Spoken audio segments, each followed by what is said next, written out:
There we go. All right. Well, like Amanda mentioned, my name is Allie Muschlitz. I'm a licensed psychologist over here at the Counseling and Mental Health Center. Today's presentation, as you can see on the screen before you, is advice for navigating the world of dating and relationships. I've actually been really looking forward to this conversation because aside from just general mental health things, this is probably one of the most popular topics I talk with students about in counseling, especially graduate students. Just generally, even here at the U of I, we've seen some research to suggest people are feeling more lonely and finding dating rather challenging and trying to meet new people kind of challenging. And so over the years, I've between research, between literature, the information out there for advice on these things, I've picked up, a number of things along the way to help others navigate this process, how to navigate the world of dating and relationships. And so I'm really excited to be able to talk about this today. I'm hoping you're excited as well to see what we're going to be talking about. I will say this is a really information-packed presentation, and I really would love to hear your thoughts, your feedback along the way, or if you have questions. So, how does this apply to, a certain circumstance or situation? Would love to hear your thoughts along the way. So feel free to either, raise your hand or put it in the chat. Amanda, if I miss any, thing in the chat, please let me know, or please stop me. I'm happy to do that and kind of go through that process. So I like, start with some research. So that's what we're going to start with first. Let me get to this one. So what does the research tell us? I think this is really important because we may individually feel the challenges of dating currently in today's modern age, but you're not alone. This is from the Pew Research Center. I put the link at the bottom in case you want to learn more about some of the research they've done related to this. This is just a very couple things from that research. There's a lot more if you click that link, and the PowerPoint will be available after this presentation too. So if you want to go later and look at it, that's definitely an option for you. But just a couple things.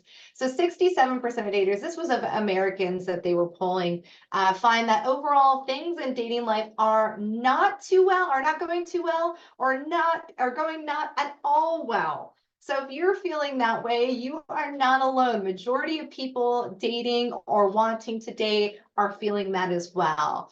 Similarly, 75% of daters say they have found it very or somewhat difficult to find people to date. And it looks like I even made a little edit past year, not pace year. Plus, nearly half of US adults, a majority of that being women, say that dating has become harder within the last 10 years. So that's just a little bit of research as we're kind of starting into this conversation. Oh, thank you, Amanda, for posting that. That's great. So if you're curious, you want to look more into this, that is a really great reference. Like I mentioned, that's from the Pew Research Center. So I kind of want to start with that because if you're feeling this way, you are not alone in feeling this way. I think this is a really common experience amongst individuals as we're talking about dating. And then I think before we jump into the content of today's presentation and specifically kind of advice and tips, I want you to consider some things. If you're not currently dating, but you're wanting to start dating, or you've just kind of started the process of kind of going into the dating pool, I think the biggest question that comes up with my work with students, especially graduate students, is this the right time to start dating? I may want to start dating, but maybe given my life circumstances, it's not the best. I'm not saying grad school should stop you from doing that at all. I just think it's worth having that conversation, kind of internally, and maybe even with friends of like, is this the right time to start dating given life circumstances, things that are happening? A great example of this is, sometimes I'll work with somebody and they're saying, yeah, I really want to start dating, but I know I'm going to, be moving in the next 6 months or a year. So maybe it doesn't feel like a good time to start. So I just want you to think about that. But that doesn't preclude you from starting to think about these things as you're looking towards dating. I think another thing is, what kind of relationship are you looking for? I think this can be really helpful as we start to date, because it makes it a lot easier to communicate that to other people that we may be interested in or that we may be going on dates with. What kind of relationship are you looking for? I think a really important one is, what are kind of boundaries or red flags you want to be aware of as you're entering the dating process? I think this is a really important one to think about. What are kind of hard lines for you that you don't want in dating? An example that I commonly hear is, I don't want to date someone who has cheated on someone, that being an example. Or maybe I want to date somebody who is, in a similar place in life to me. Maybe I want to date somebody who is in a different field than me. That's an example. So what are boundaries or even red flags, things in past relationships where you're like, yeah, I don't want to go back down that road again, or, I'd rather avoid that, for future relationships. I think that's really important, because as you start to meet people, you can keep those things in mind. And it's a lot easier to kind of be aware of those things when you start dating, and try to avoid those things, rather than after you've been dating and realizing there are some of those things that are really important to you, but you're already, maybe down the road and dating with this person, it makes it a lot harder. I think another one I want you to think about is also your expectations for dating. I think people can tend to fall on a continuum of this. One end is maybe feeling like they don't have enough kind of standards or expectations. On the other end, feeling like they have maybe too much, like no one really meets those expectations. Oh, I just saw that, Megan, you said, I've also started making lists of red and green flags. I love that. So that I can balance expectations. I love that. I think that's great. I think the reason I mentioned the boundaries and red flags is sometimes there are things that are important to us, but maybe when we're just meeting someone, we're kind of, a little, enamored by that person. And so we kind of discount those boundaries or red flags, or think that they're not as big a deal. And then later, you've been dating for a while and they're a really big deal. So that's kind of why I bring it up now, because if you can try to avoid that, early on in dating, that makes it a little bit easier. And I think also green flags, what are things you are looking for in a relationship? And I think that's kind of where expectations come too, what are you looking for? And what kind of expectations do you have? And I really love the idea, Megan, of balance. How do I kind of balance this so I'm kind of in the middle of that continuum, that I have expectations that are appropriate, but I'm not holding such high expectations that really only, Prince Charming or Princess can meet those, right? So kind of a nice middle where I have a good set of expectations that are appropriate, but not so much that hardly anyone's going to meet them. And last but not least, what are your thoughts and beliefs that you're bringing into this process? I think commonly, the most common one I get is, well, I don't know if this is necessarily thought or belief, maybe it is a belief, but it's mostly a fear of, it's usually, Allie, what if I never find anybody? What if I'm just forever alone? Gosh, if I had $1 for every time I've heard that, I would be much more well off.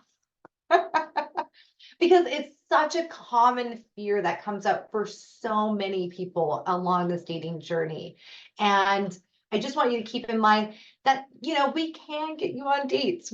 There are strategies to help you increase not only your opportunities for dating, but also your opportunities to connect with really good, well-suited people.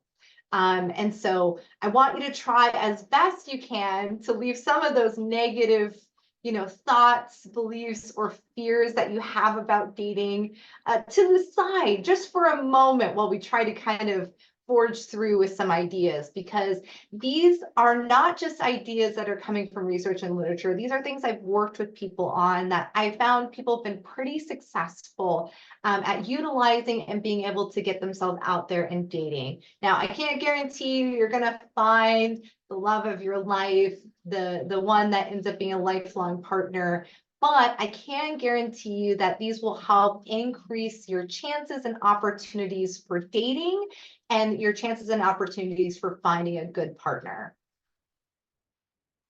Any questions so far?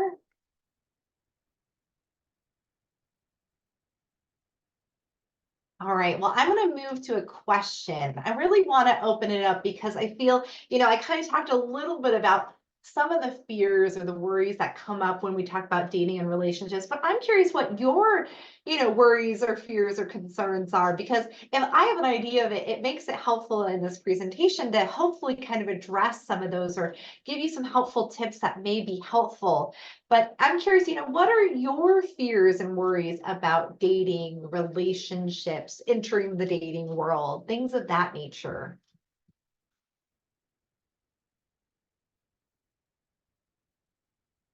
I can tell you a really common one is, oh, do I have to start online dating? Or what if I just end up with a bunch of, losers on these dates or people that just really aren't a good match, any other kind of fears or worries when it comes to dating and relationships? And you're welcome to put them in the chat. You don't have, and I don't have to necessarily say your name. Okay, I see one. I'm an old grad student, lifelong learner, dating with kids. I will add that these skills, the strategies that we'll talk about today, have been successful for people across age ranges. So I will add that.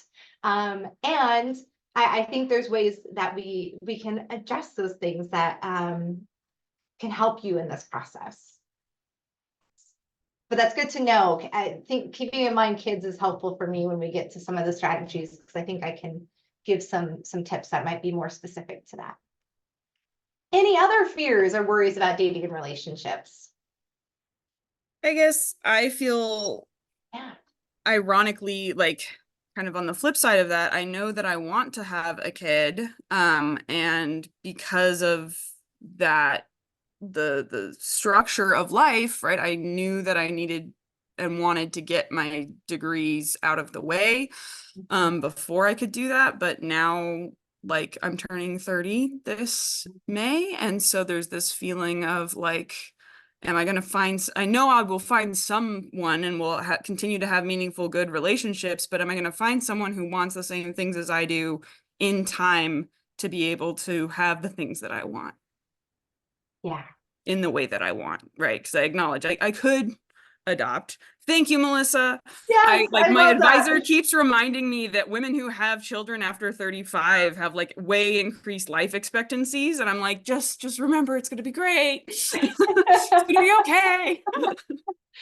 Yes. Oh my gosh. Yes, you are not alone on that trajectory or that fear or that worry. And I really applaud you for sharing that with us. I know that sometimes takes a little bit of courage to talk about those things. And yes, I think that those are real worries. And I think we got some tips that might help. I also saw there was another one that said, it's hard to find people who share the same values in life. Yes, 100%. And that's kind of why I mentioned earlier, what are you kind of looking for in a relationship? Not only in what the relationship looks like, but maybe similarly thinking about, values are important things that you want in that relationship. Um, and then I love Amanda's. Kind of, My mom was 34. She's totally something to be said for not having babies in your early 20s. Yes. I think also building off of Rohan's point that Yeah. finding people who have the same values as you is much easier in the same career field or the same degree program, but that presents a lot of other really potentially harmful issues, right? If for whatever reason the relationship becomes fraught or doesn't go the way that you're hoping, then you're kind of stuck with that person and have to work closely with them, and that causes its own problems.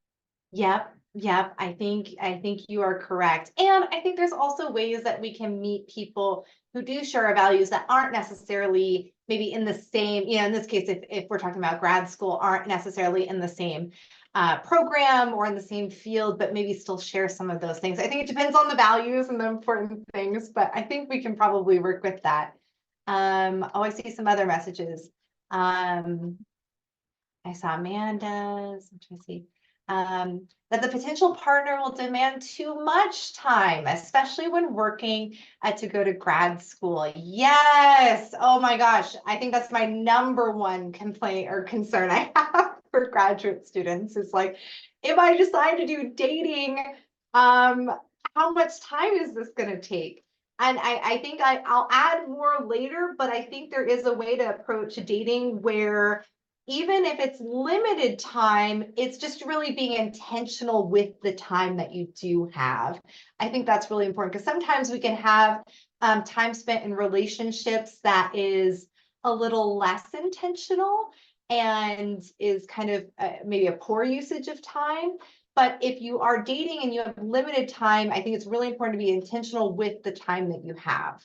That's what I'll say now, and I'll add a little bit more later.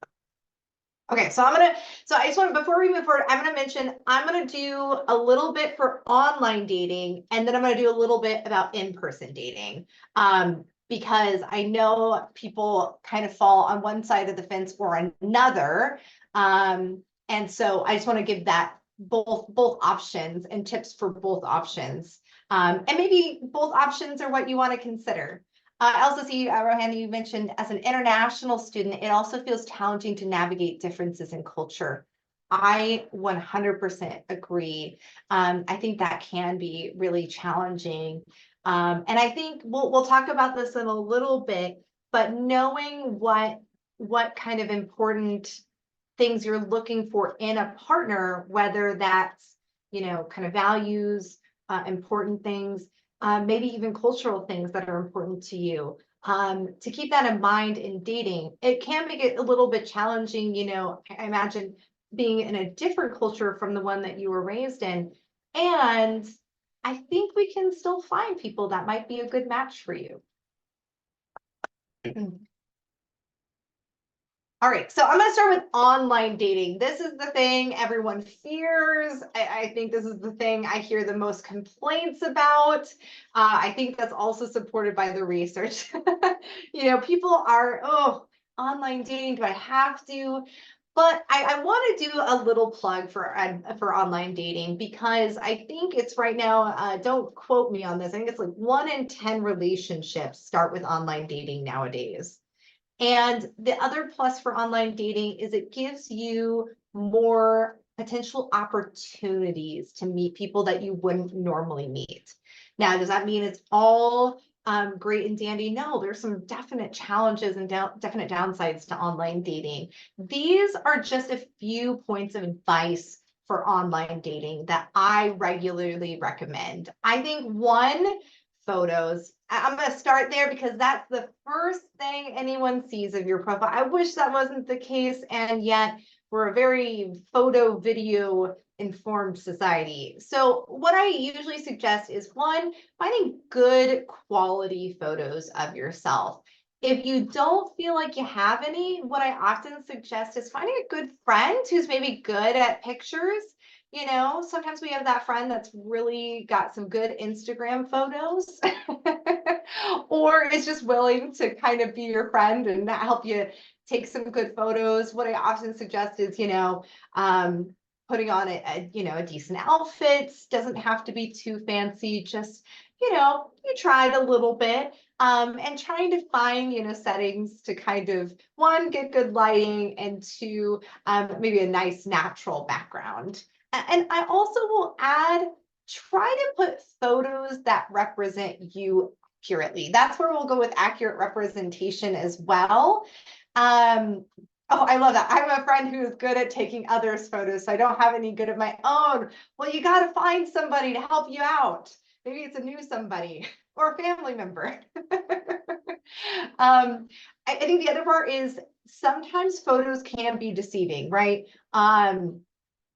For example, if I decide to make a profile and I put myself hiking, but I haven't been hiking in the last year, that might not be an accurate representation of me and my life. So I think also finding photos that accurately kind of portray you and your life is important as well. And I think that's where it goes kind of to the accurate representation. Make sure that your profile, including your photos, accurately represent you and who you are. Big plug to not catfish. You know, that's a popular thing we hear about with online dating. I think I've heard a little less of that recently, but it still does exist in the world. So I think it is important to make sure that your profile, your photos are accurately representing you, but also who you are. You know, when I look at your profile, do I get a sense of who you are? Or is it kind of skewed in one way or another, or in a way that isn't maybe accurately representing you? I think a big question you got to ask yourself is, what does your profile say about you? If you were a stranger, you know, to kind of take a step back and you were looking at your online dating profile, what would you gather from that? What would be conclusions or assumptions that you might make based upon that? And as terrible as assumptions and opinions are, that is the thing that's going to come up when people are looking at your profile. And so really just saying, okay, if I'm looking at this, what do I get from that? And I think also seeking feedback, speaking of friends, you know, with the photos, also getting good feedback. Could be a friend or a family member, but having them look at your profile and really give you some good feedback of, you know, sometimes it's, you know, I can post a photo and think that it comes across one way, but for somebody else, it might come across another. So sometimes having that external person looking at it can give us insight that we're just maybe not seeing or missing. I think I'll give a caveat also, make sure it's somebody who's going to be honest. You know, sometimes we got good friends that don't want to give us the hard truth. And in this case, you want them to give you the truth. You want to make sure they're telling you accurately, is this a good profile? Does it accurately represent me? Does this send the right message? And that can be really helpful as well.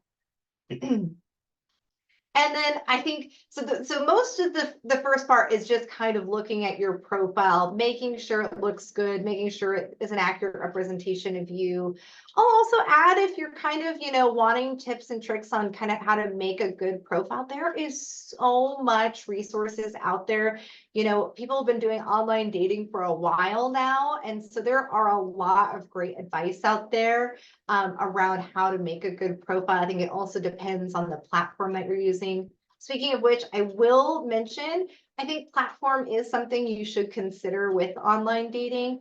What is the platform that you're using? I think the biggest thing I want you to think about is the platform, its kind of goals and maybe general reputation align with kind of your goals for dating.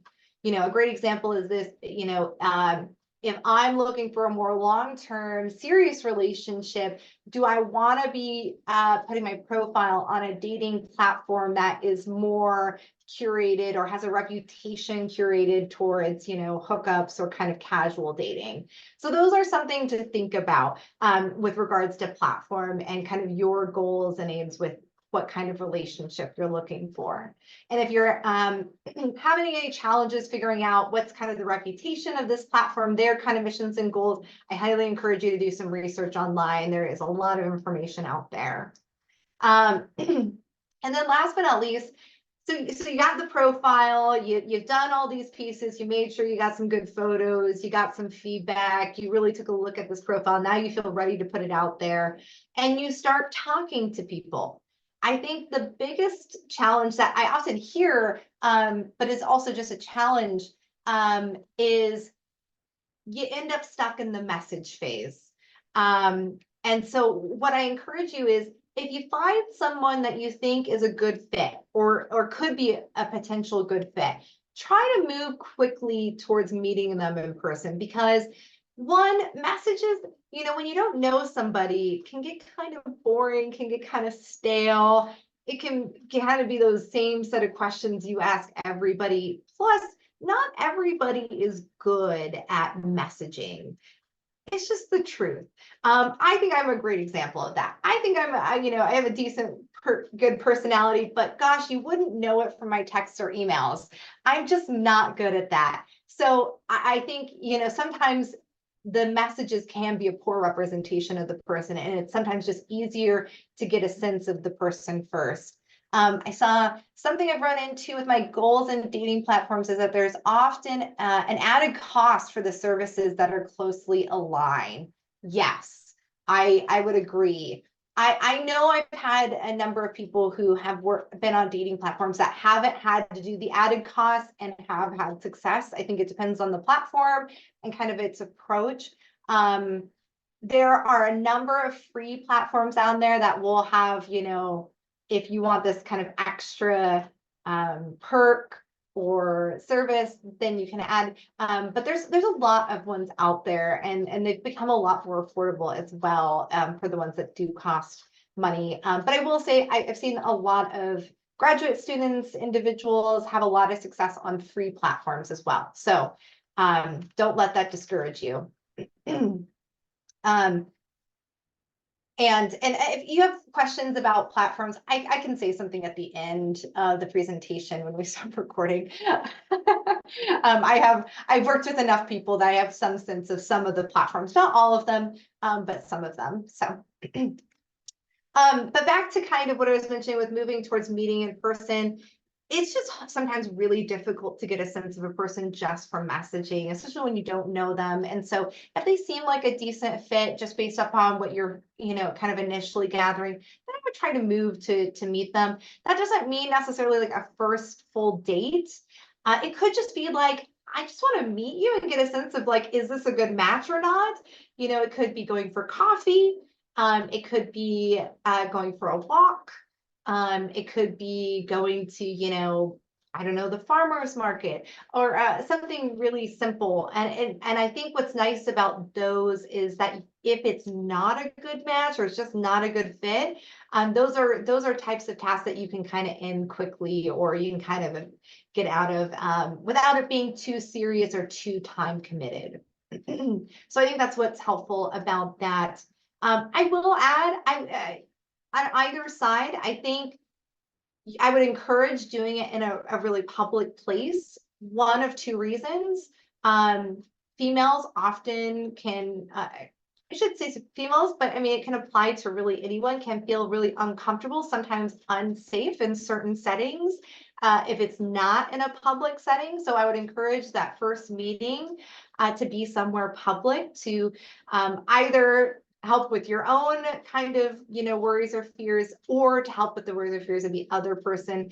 Plus, it's easy, like going for coffee. That's a really easy thing. If it goes really well, you can continue, maybe moves on to lunch. If it's not, it's just coffee. You can cut it short and end it there. Any questions on online dating or worries, fears about online dating? I guess I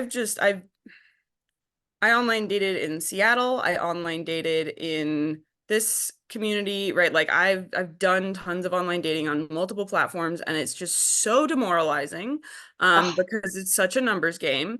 Yeah. And so that for me is just like, at this point I've decided it's not been worth the angst and the time investment, right? Like the grad student conundrum of, I don't have a ton of time, and if I'm spending my free time swiping or reading profiles, like, yes, I get that it's an investment in myself, but Yes. yeah, as Melissa just so succinctly stated, investment to return ratio is crap. And so that's why it's so frustrating, which is Yeah. why thinking about like platforms that, like, I don't know, eHarmony is not something I probably would want to pay for, but this idea, right, that if you're Yeah. actually investing a lot of time into your profile and then other people are helping you find people.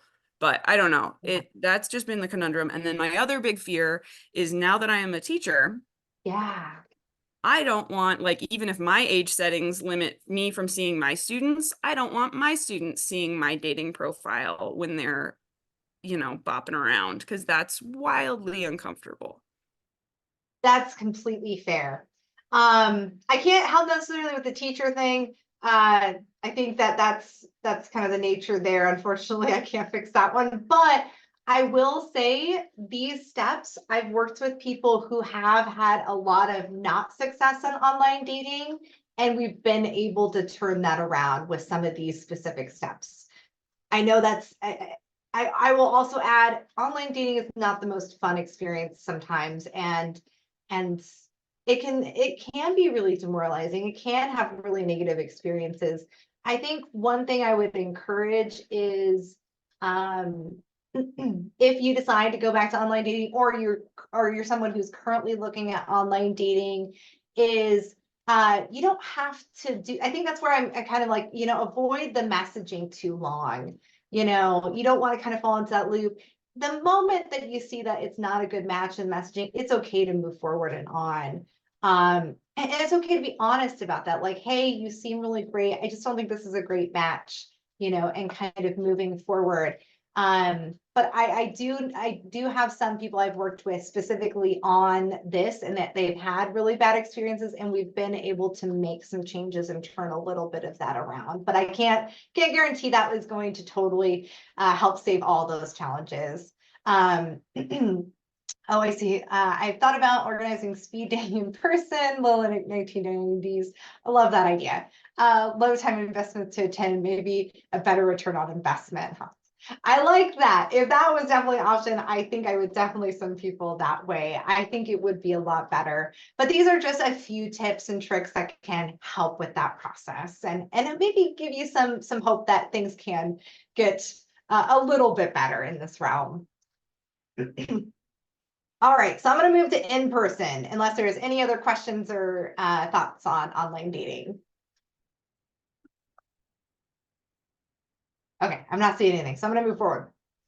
Okay, I think this is the most common question I get. Most people, by the time they get to me, are tired of the online dating and they just want to meet people in person, but they're just not sure how. And these are rather vague and generic. That doesn't mean they can't become more specific depending on your life and circumstances, but because we have a wide range of individuals and backgrounds, it's vague for a reason. But if you're looking for specifics, I'm also happy at the end of this to maybe help provide you some if you want some more specific things. So I think first one I'm going to say is talk with friends and family. I know that sounds silly, but statistically, most people end up finding their long-term partners through friends or family or school. And part of school is also just, connections socially with others. And so that one's actually a much bigger one than I think people realize. And I think part of this is having really intentional conversations with your friends and family. And this could be also, peers in school. This could be individuals that you kind of associate with. But it's just sharing or kind of just letting them know, like, you are looking to date. And, there are challenges with that. And if they know somebody, like, give them a heads up or send them their way, and maybe asking them specifically. And I think this is the most important part. Ask specifically if they know anybody who could be a potential match or is looking to date that might be a good option. I've worked with people on this before, and they thought that their family and friends were very aware of this. They started having more intentional conversations, and within weeks were set up on dates. So just because people know you're single doesn't necessarily mean that they know that you're asking them to kind of look for opportunities for them. But also, if you kind of clue them in, like, hey, if you think of anybody, now it's in the back of their mind, they're going through their day-to-day life, and they're like, oh, so-and-so just said that they were, single and looking to date. And now I know, I just talked to my other friend, oh, this is perfect. Sometimes by just simply saying it, it kind of sticks it into the back of their minds. Oh my gosh, Melissa, you're cracking me up. Business cards to hand to strangers and say, do you swipe right? Sorry, I think I'm funny. Hey, it's an option. But I think I would start with friends and family, and once again, having those intentional conversations of like, I'm really looking to date. Do you know anybody, or can you think of anybody who is in your life that is, single or looking to date that might be a good fit?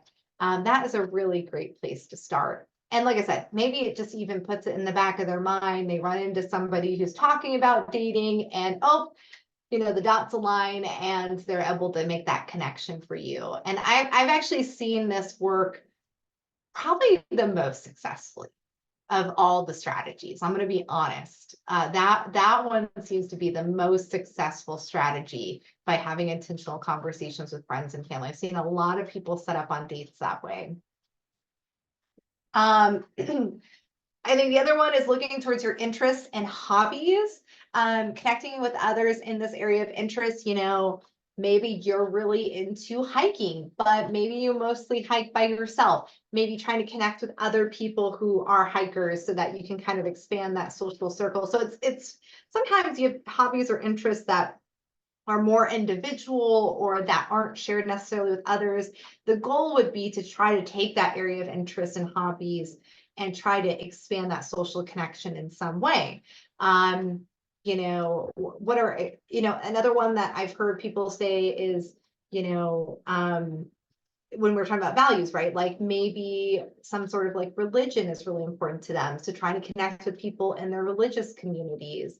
Maybe they're really into crafting and they want to connect with people that way. Maybe they're really into rock climbing, or Dungeons and Dragons or video games. It's really taking those things that you enjoy and trying to connect with others in that particular area of interest. And what's nice about that is that you end up finding people that have that shared similar interest or hobby. And that gets you kind of a good footing, because you already know they have something in common with you. Will they have all the other pieces? That's something you got to figure out along the way. But this gives you another opportunity or chance to connect with other people that are interested in similar things to you. Another one is considering social opportunities. I use the word social opportunities because that can really vary. This could be, well, I know there's a group of grad students, hanging out on Friday night. I wasn't gonna go, but this would be an opportunity to, kind of connect more. Maybe I'll do that. And then on the other extreme, it's maybe there's some big event where a lot of people are showing up and you can attend and once again try to expand your social connections that way. And last but not least, it's kind of considering place and location. This is a really common one that I talk through with people. I really, for those of you looking to find somebody for a relationship, especially a long-term serious relationship, I want you to kind of generally imagine this person. I want you to kind of imagine what their life looks like. And I want you to imagine what kind of places this person tends to spend their time. The reason I have this conversation is because often I hear from people that the only place that they can think of to meet people, or one of the few places they can think to meet people, is like the bar or going out to parties. And sometimes that ends up being challenging or problematic, because certain people who are only hanging out at the bar or parties are maybe not always the people that you want as a long-term partner. And I think that's something to consider or think about. So thinking about this person that you would be your most ideal, what kind of places are they spending their time? What does their life look like? And trying to kind of spend more time in the places that they may be. A great example is, well, I want to find somebody who is active, physically, right? Okay, so maybe I spend time at the gym, or I join a group that's doing some sort of workout, or I join kind of some sort of event around some physical activity. It's thinking about those things. And I think the biggest thing I'm going to encourage of all these things is I think, us as in general, but I think also specifically in grad school, when I'm thinking about the places that you're most likely, my guess is at school or at home, or if you're working, doing your work part.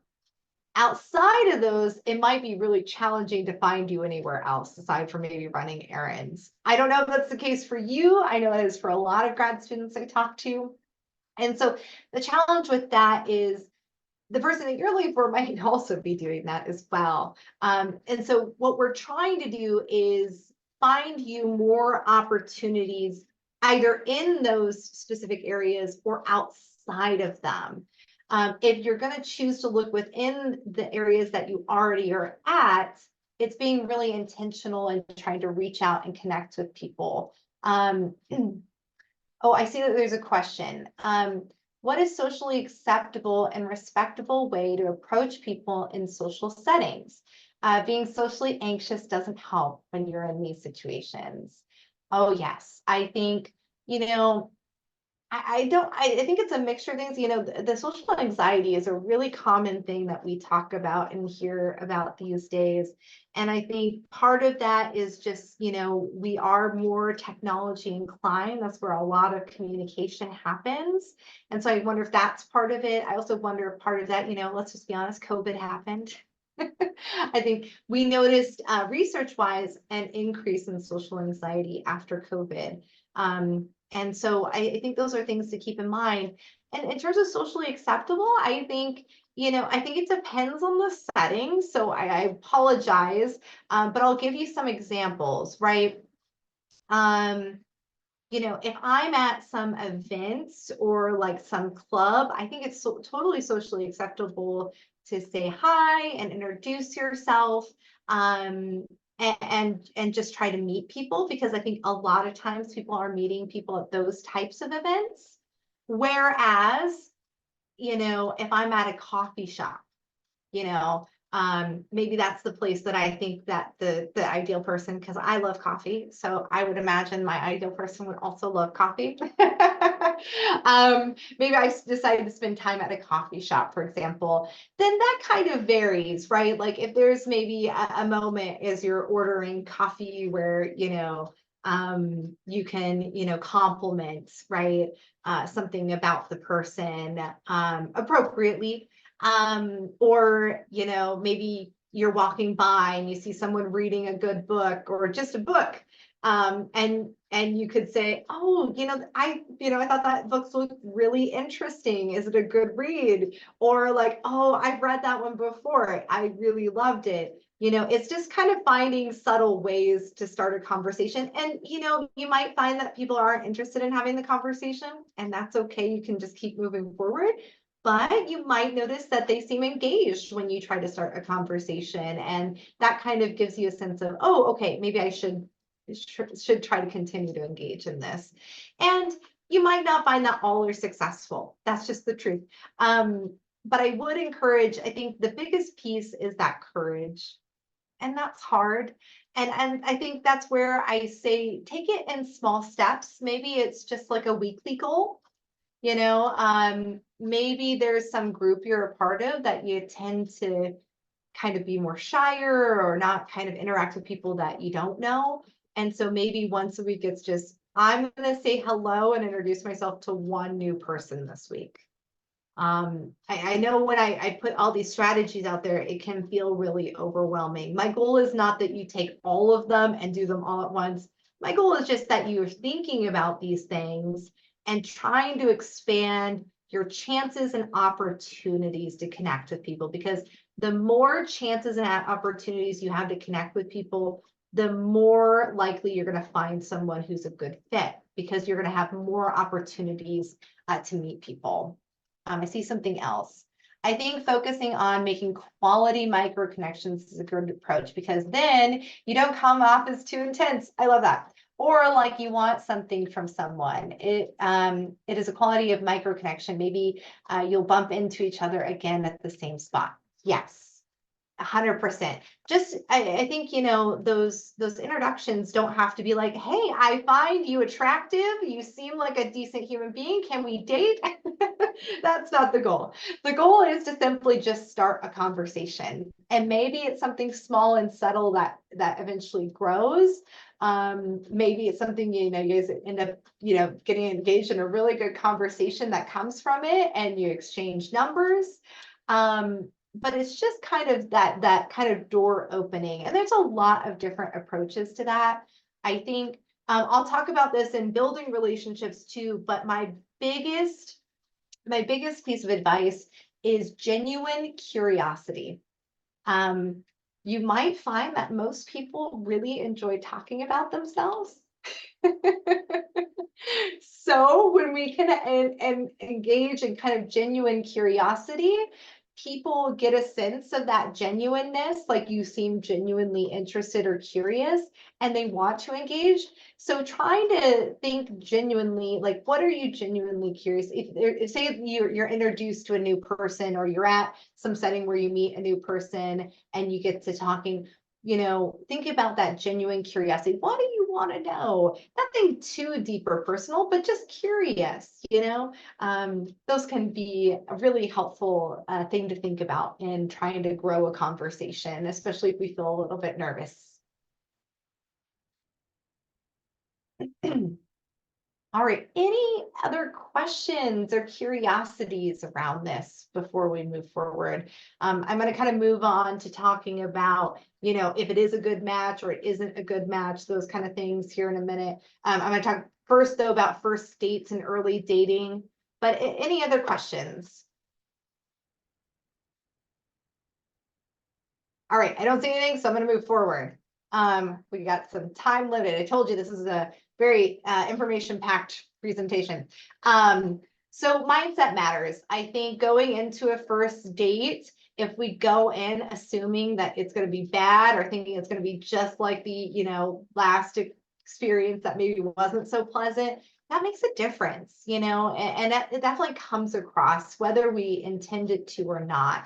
So I think what I really encourage is, if you end up in a scenario where you are going on a first date, or you're kind of in that early dating experience, is trying to go in with a really positive mindset, but also trying to kind of pump yourself up. Maybe it's playing your favorite song that kind of gets you in the right mood, or thinking about positive things about yourself, because the truth is you're also a good catch.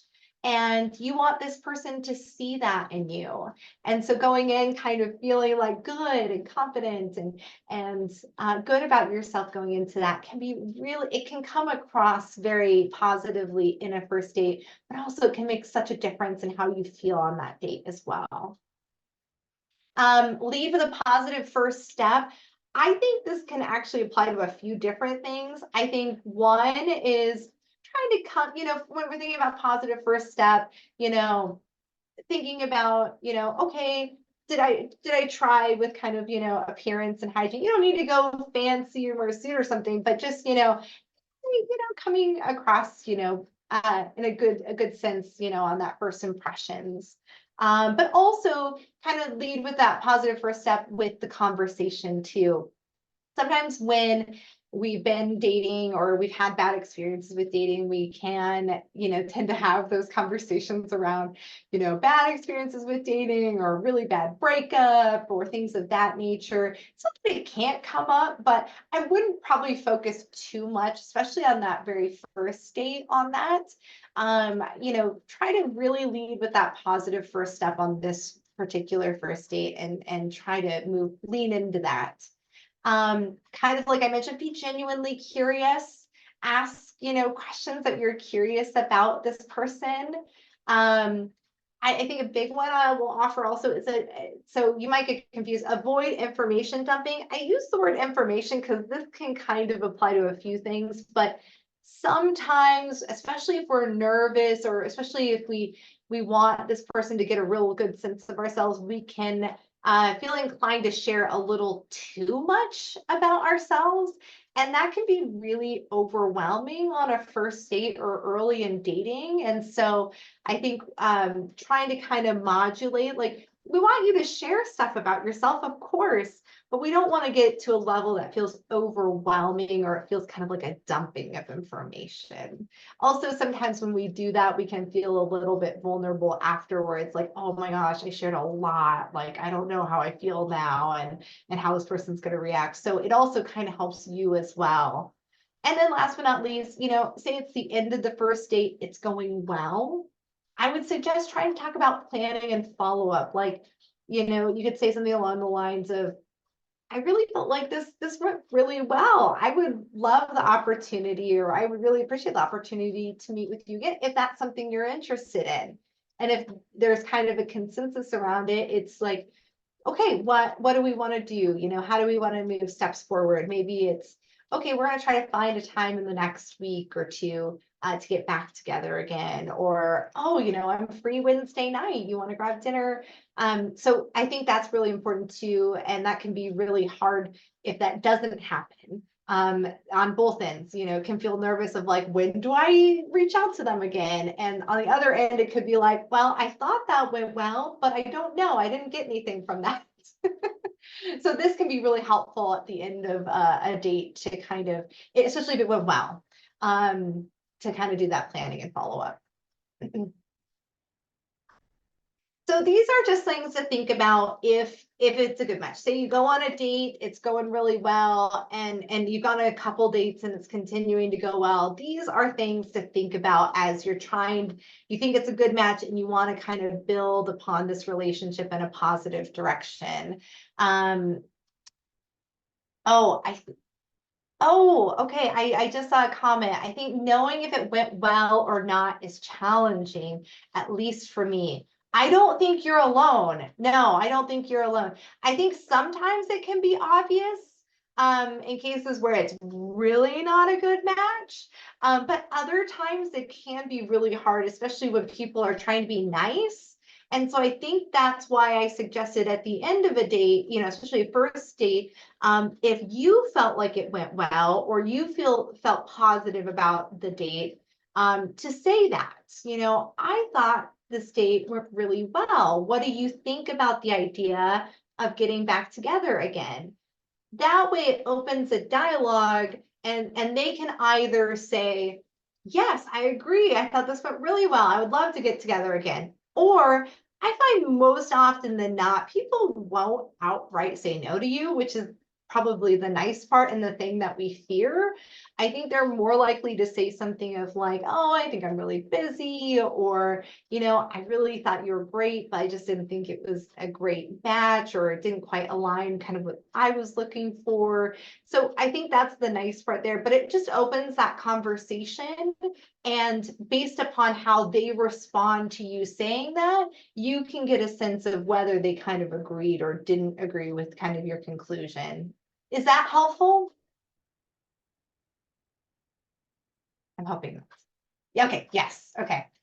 So say you've gone on a couple days, it's going well. And these are just some things to keep in mind. That's not the end all be all for kind of building upon that relationship. One, express how you feel about the person in the relationship. It doesn't have to be incredibly deep. I think that's kind of the fear. It could just be like, wow, I really find you so cool and fascinating, or I really enjoy spending time with you. Oh, yes, I love that. Clarity is kind. 100%. I'll talk about that in a minute. Clarity is kind. I very much agree. I want people to be direct with me. Yes, yes. And that's the goal here, is that we're honest and direct, but also kind at the same time. So back to this. Expressing how you feel about the person. Like I said, it doesn't have to be deep. It could just be like, I really enjoy spending time with you, or, I end up thinking about you and we're not together, or I just find you just a very fascinating person or a very kind person. It could be really simple, but simply expressing that expresses your interest and your investment as well. And that can really go a long ways in a relationship, as you're building, especially. Talk about your personal goals and aspirations. I think this is really important, especially after you've gone through that preliminary couple of dates and it's starting to, you're starting to really see, is this going to be a serious relationship? This is really important because you might find that you have very different goals and aspirations. And that is important to figure out early on if it's really too much of a clash. On the other hand, maybe you'll find that they really love your ideas of goals and aspirations, and maybe they align with some of those as well. And that can be very helpful in that process. This one is a little bit different. So be intentional and prioritize appropriately. That might come across a little vague. So I think intentional is being intentional with your time and making time for that person. That doesn't have to be a crazy amount. It's kind of like what I mentioned earlier. It's just being intentional with the time that you're using and being intentional with following up with that person. If you do have really limited time, having a conversation about that, but saying like, this is still really important and I still want to make this a priority. And this is what it might look like in my life. That can be really helpful because sometimes if we're not very clear about that, it can come across the other person like it isn't a priority. I think with priority, it doesn't mean it's your number one priority. It's just prioritizing time or intention for that. And I think appropriately is a really key word because I think we can fall on one continuum or the other. Either we're not prioritizing it enough and the other person feels like you're really not interested, or it can be the other. Like I'm prioritizing this so much that the other stuff is kind of falling to the wayside. And so that's something to keep in mind.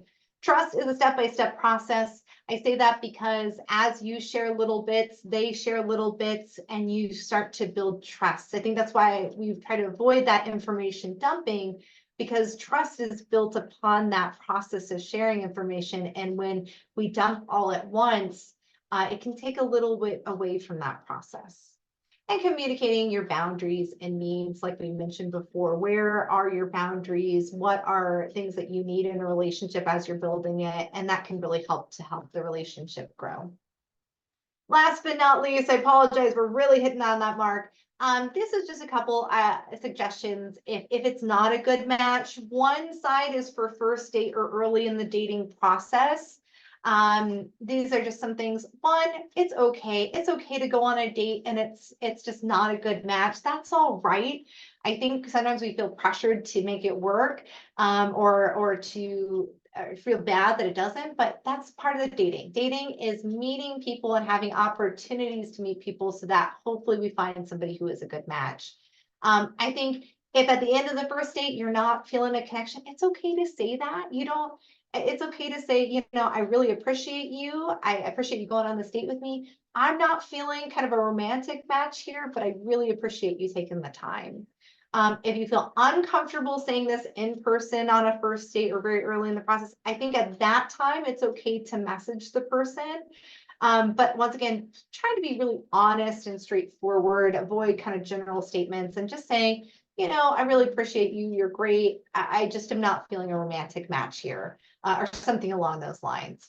If you've been dating this person for a while, could be a couple months, could be, several dates, but long enough that there is kind of something building. I think, in person is the best route. This is not just my opinion. This is based upon research. Research suggests people prefer it to be in person. I think the biggest thing is be honest. Avoid general vague statements such as, it's not you, it's me. It's okay to say, I think you're really great. I just don't think this is the right match for me. And I just want to be honest with you. I think trying to avoid breaking up during an important event or holiday is very good. And then be intentional with location. I think 2 reasons. If someone, say it's later in the dating game and someone could potentially become emotional in that process, you don't want to embarrass them in a setting that maybe a lot of people could see them, or embarrass them. Also, maybe picking a location where if, say for some reason the breakup doesn't go well, you can easily take a step back. I apologize. I just went over 1 minute. That is the end. I just want to put a little plug for the Counseling and Mental Health Center. We're over at Mary Forney Hall, 3rd floor. If you're kind of wanting to work with someone on kind of maybe social anxiety, maybe the idea of putting yourself out there with dating, those are things we can help with as you're kind of navigating that or wanting more curated kind of skills or strategies. And here is my information. If after this presentation you have questions or concerns, or you just want to reach out to me, you're welcome to reach out to me this way. But I will stay on here for a few more minutes.